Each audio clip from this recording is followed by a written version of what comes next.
غلیظ ترین انسان، اور جہنم کے سب سے نیچے ابو جہل اوپر ہے، عبداللہ بن ابی نیچے ہے، ابو جہل اوپر ہے، عبداللہ بن ابی اس سے نیچے ہے، لیکن اس نے اسلام کا لبادہ اوڑھا۔ میرے نبی کیا عام آدمی، میرے نبی کو تو سارے منافقوں کا پتا تھا کہ کون کون ہیں، باقی صحابہ کو نہیں پتا تھا کہ کون ہے، لیکن عبداللہ بن ابی کے بارے میں سب کو پتا تھا یہ منافق ہے۔ اس کے بیٹے آ گئے، وہ صحابی تھے، کہ یا رسول اللہ میرا باپ مر رہا ہے، آپ جنازہ پڑھائیں گے؟ کہاں پڑھاؤں گا؟ تو اس کے کفن کے لیے آپ اپنا کرتا دے دیں گے؟ کہاں؟ آپ نے اپنا کرتا اتار کے دے دیا۔ آپ کہتے ہیں میں منافق کے لیے کیوں کروں؟ کرتا دے دیا۔ وہ مر گیا تو اس کے جنازے پہ کھڑے ہو گئے، حضرت عمر سامنے آ کے کھڑے ہو گئے، یا رسول اللہ یہ کون ہے پتہ ہے؟ کہاں پتہ ہے؟ کہا تو اس کا آپ جنازہ کیوں پڑھا رہے ہیں؟ کہا میرے اللہ نے مجھے ابھی تک روکا نہیں، یوں کہا ہے پڑھ یا نہ پڑھ میں معاف نہیں کروں گا، میں پڑھتا ہوں شاید اللہ معاف کر دے۔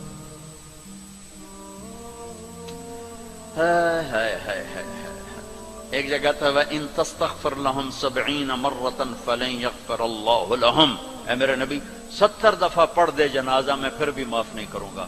تو میرے نبی نے فرمایا ہے اگر میرا اللہ کہتا کہ اے میرے محبوب اگر آپ 70 دفعہ ان کے لیے دعا کریں گے جنازہ میں معاف کر دوں گا، تو آپ نے کہا میں اس کم وقت کا 70 دفعہ جنازہ پڑھا دیتا، اس کے امتی ہو کر سلام کا جواب نہ دیں، ایک دوسرے کے پیچھے نماز نہ پڑھیں اور کفر کے فتوے لگائیں، اور آپ نے پڑھا دیا اور فرمایا ابھی مجھے اللہ نے روکا نہیں، اختیار دیا ہے شاید بخشا جائے۔ وہ اس کی میت کو لے کر گئے تو جلدی نکل گئے، اب ذرا پیچھے رہ گئے تو اس کو قبر میں اتار دیا تھا، ہم نے کہا باہر نکالو، اس کی میت کو باہر نکالا، اپنا لعاب اپنی انگلی پہ لگایا اور اس کے منہ میں ایسا ڈالا کہ شاید اللہ اس کی تو فعل ہی اس کی بخشش فرما دے۔ اس منظر کو دیکھ کر 100 منافق کلمہ پڑھ گئے، 100 منافق کلمہ پڑھ گئے۔ میرے بچوں ایسے علماء کا اعلی کار مت بنو جو تمہیں دست و گرے باں کر دیں، جو تمہیں مسلمان کو کافر پیش کریں۔ مسلمان بنو، مومن بنو، مسلمان بنو۔ اللہ نے ہمارا نام یا مسلم رکھا یا مومن رکھا، میرا تیرا تعارف ایمان ہے، اسلام ہے۔ ایک دوسرے سے ایسی نفرت، امت تو ختم ہو گئی، گروہ بن گئے، فرقے بن گئے، ٹکڑے ٹکڑے ہو گئے۔ تو اللہ کی مدد کس پر آئے؟ کس پر آئے؟ کیوں آئے؟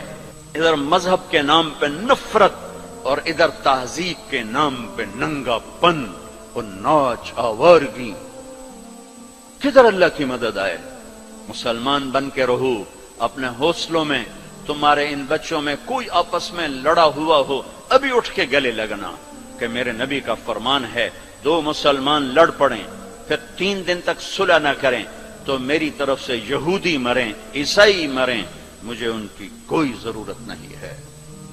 اور ہر پیر اور جمعرات کو اللہ کی بارگاہ میں اعمال پیش کیے جاتے ہیں، اعمال پیش کیے جاتے ہیں۔ جب 2 مسلمان، 2 عورتیں، 2 مرد، 2 نوجوان، 2 لڑکیاں، 2 لڑکے، 2 بھائی، 2 پڑوسی آپس میں لڑے ہوئے ہیں، سلام دعا نہیں ہے، جب تک یہ توبہ نہیں کرتے مجھے ان کا کوئی عمل قبول نہیں ہے۔ میرے بچوں میں نے حوصل لائف گزاری ہے، ہم تو جانور تھے اور اس زمانے میں ایسے تبلیغ کا کام بھی نہ تھا۔ میں نے تمہیں پہلے بتایا کہ 2-3 لڑکے اقبال حوصل کے لان میں نماز پڑھ رہے ہوتے تھے، وہ باغیچے میں، نماز کا کسی کو پتہ ہی نہیں تھا۔ اب تو ماشاءاللہ بہت بہار ہے، لیکن ایک بات یہ تھی کہ مذہب کا بھی پتہ کوئی نہیں جانتا تھا، فرقہ کیا ہوتا ہے، اور یہ وہ فرقہ ہے، یہ وہ فرقہ ہے، سب مسلمان بن کے رہتے تھے، ہوتے غافل تھے، پتہ کچھ نہیں تھا۔ تو آج تو ماشاءاللہ بہت بیداری ہے۔ اللہ تعالیٰ آپ کو جزائے خیر عطا فرمائے۔ محبت سے رہو، الفت سے رہو، نفرتوں سے۔ ہماری آپس میں لڑائیاں ہوتی تھی، مذہب کے نام پر نہیں، ویسے ہی وڈا کون ہے، میں وڈا دا میں چودھری ہوں، میں وڈا ذمہ دار دا پتر، میں وڈے ذمہ دار دا پتر، اس پہ لڑتے تھے. ویسے کہ کبھی مذہب کے نام پہ ہو، اور ایسا کبھی نہیں تھا. ہمارے ایک وارڈن آئے، طالب صاحب رحمت اللہ علیہ، بڑے نیک استاد تھے لیکن تھے بڑے سخت. یہ استادوں سے کہتا ہوں ڈنڈے نہ اٹھاؤ، محبت کے پھول دو. وہ استاد نہیں ہے جس کے نہ آنے کی کمی طلبہ محسوس نہ کر کہ آج ہمارے ٹیچر نہیں آئے یار. اور جب ٹیچر نہ آئے کہ شکر ہے کوئی نہیں ہے، جان چھٹی. اب شکر ہے یونس صاحب دی کالی ٹوپی نظر نہیں آ رہی، جان چھٹی. وہ استاد نہیں ہے. باپ گھر میں داخل ہو اور بچے ادھر چھپ رہے ہوں کہ ہیڈ ماسٹر آ گیا، پیو نہیں ہیڈ ماسٹر آ گیا ہے، تو وہ باپ نہیں ہے، ناکام باپ ہے. ناکام باپ ہے جس کو دیکھ کر بچے لپکیں نہیں، بڑے یا چھوٹے. جس ماں کی کمی کو اولاد محسوس نہ کرے، جس باپ کی کمی کو اولاد محسوس نہ کرے، وہ ناکام والدین ہیں. ڈنڈا، سختی، یہ میرے نبی کا طریقہ نہیں ہے. محبت محبت محبت.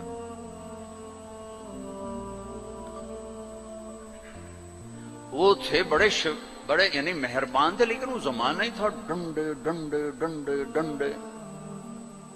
کان پکڑو ڈنڈے، کان پکڑو ڈنڈے. سختی سے بچے جھوٹ بولتے، اور استاد کی سختی سے لڑکا جھوٹ بولتا. والدین کی سختی سے اولاد جھوٹ بولتی.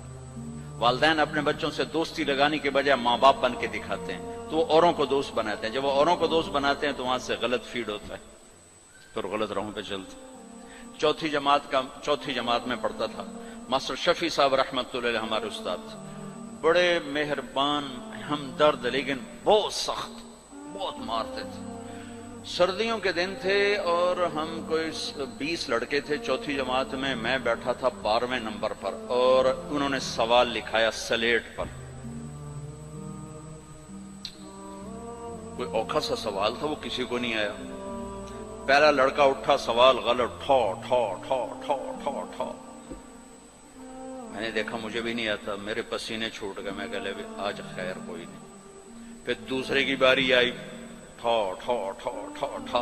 پھر میں نے سوال کو سوچنا چھوڑ دیا کہ میں جان بچانے کے لیے سوچنے لگا کہ آج میں جان کے میں بچاؤں کہ ڈنڈے نہ پڑیں. اب وہ قریب آ رہے ہیں اور میرا کمپیوٹر ادھر چل رہا ہے، یا اللہ کہ میں آج بچا سوٹے ہیں تو بچا، سوٹے ہیں تو بچا. جب رہ گئے نا کوئی 3 لڑکے تو ایک دم میرا کمپیوٹر کھل گیا.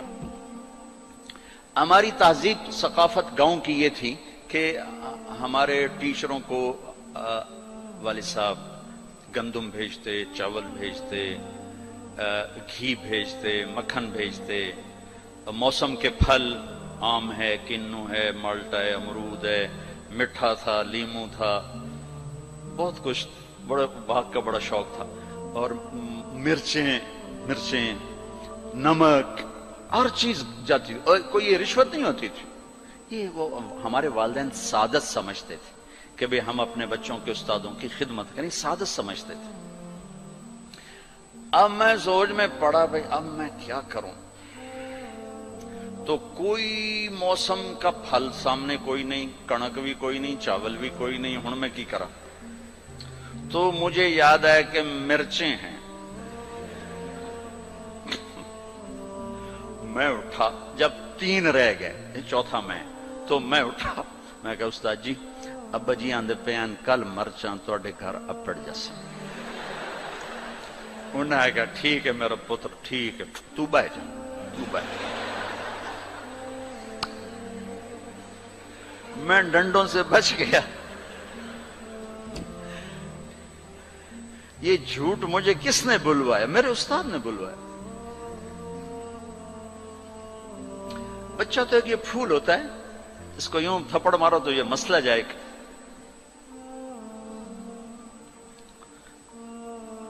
اور کسی بھی عمر میں سختی سے نفع نہیں ہوتا.